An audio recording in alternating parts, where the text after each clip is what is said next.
So the next kind of questions are abstract questions. And so this gets more into the inferencing that I kind of was hinting at the past slide. So these again can range from simple to complex. So a simple example is like, oh, what do you think is inside the box? And that's like actually an inferencing question, because if it's just like a box and they haven't hinted at whatever's inside of it at all, it's going to depend so much on context, right? If it's a box with holes in it and they're hearing barking coming from the inside, then it's probably a puppy. Or if it's wrapped in gift wrap and a bow, then it might be a present. And so then you have to think, okay, well, how old is the kid? What might the kid want? Have they said what the kid likes?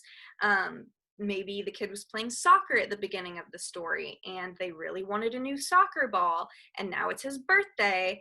What do you think's inside of the present? It's probably a soccer ball.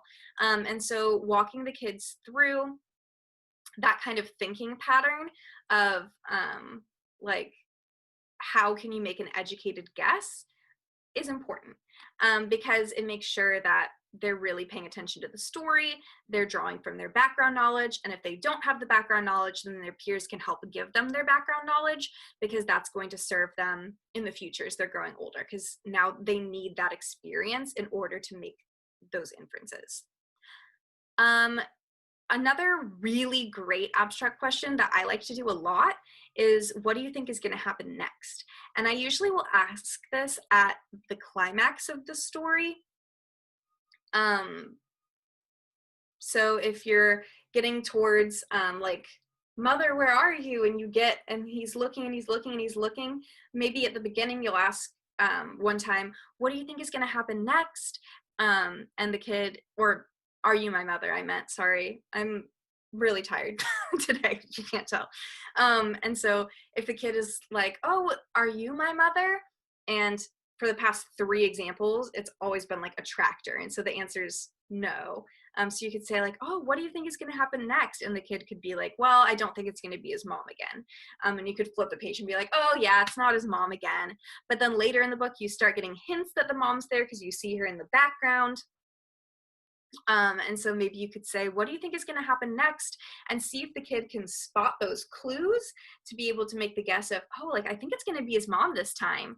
And if nobody guesses the correct guess, you can always put that in. So if they're like, oh, I think it's going to be another animal, I don't think it's going to be his mom again, then you could be like, oh, really? You think that? I kind of see his mom in the background there. I wonder if his mom's going to be next. I think that he might find his mom next time. What do you think? And then that way you're able to kind of walk them through, but you're not giving them the answer. You're just pointing out the clues for them, so that they're able to draw their own inference. And if they still are insistent, like, no, he's not going to find his mom, then it's fine. Just turn the page, and then he does find his mom and be like, oh my goodness, like, I knew it. I saw her in the background. I had a feeling he was going to find his mom. And so then you're able to explain your thought process in an age-appropriate way so that the kid is then able to understand that pattern of, oh, I need to look for the clues in order to make a guess. For complex, this is going to be more for the older kids, because it's a little harder, right? So how do you think that makes her feel? That's difficult because kids at this age are still understanding their feelings, but that's why this is an important question to ask, because then you can point out different clues in the text, like, oh, she stubbed her toe and she broke her toy. Have you ever stubbed your toe? Have you ever broke your toy? How did that make you feel? Did you cry? Yeah, what did you do after? Your mom gave you a hug? Yeah, so when you're crying and you need a hug from your mom, what feeling is that? Oh, that's feeling sad. So if this girl is crying and she broke her toy, she must be feeling, and then the child would say sad. That's also an example of a sentence close, if you remember that from language facilitation strategies a few weeks ago. Another complex would be like, why did they do this? And that's more complicated than you would think. And then finally, how do you think the story will end? You can ask that if you do a walkthrough.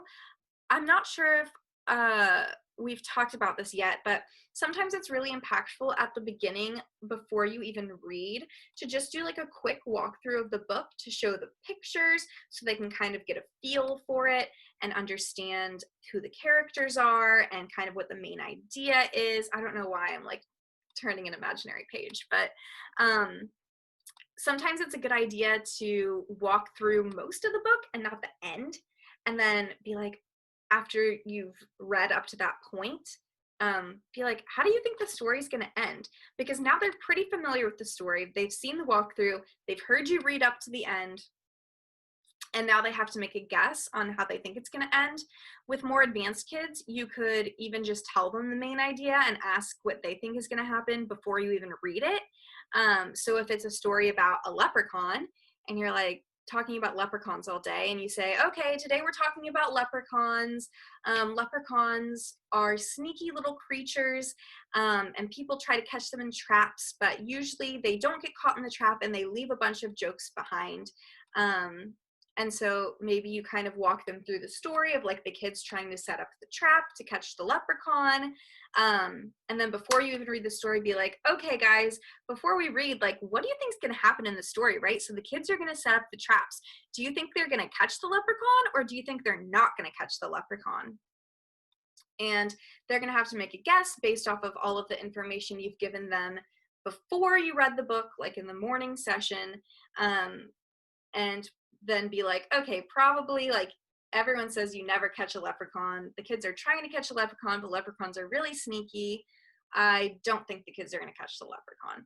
And maybe they'll say yeah, and you'll be like, okay, like, let's see. And then when you get to the end, you can point out like, oh my goodness, like Aaron guessed right. They did not catch the leprechaun. Or, oh my goodness, Michaela guessed wrong. I would never say like, call an individual student out and be like, they guessed wrong.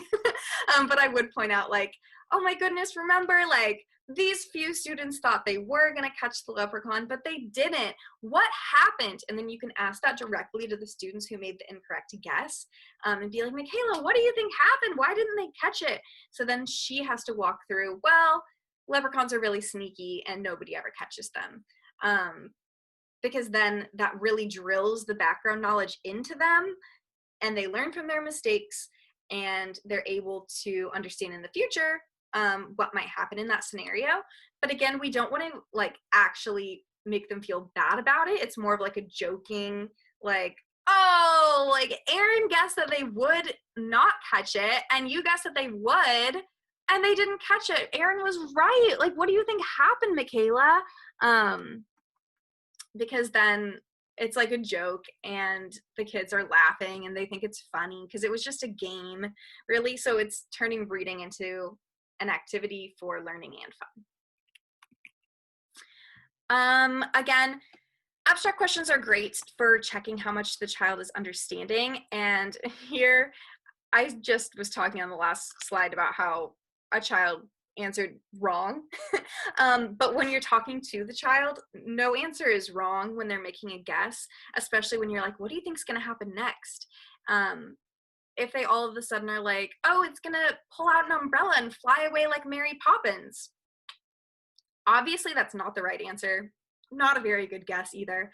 But you want to encourage the children to continue participating and not feel judged.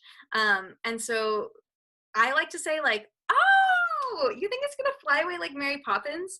Okay, I can see how you think that, because Mary Poppins is magical and leprechauns are magical. But I was thinking they have different powers, right? So Mary Poppins can fly with her umbrella.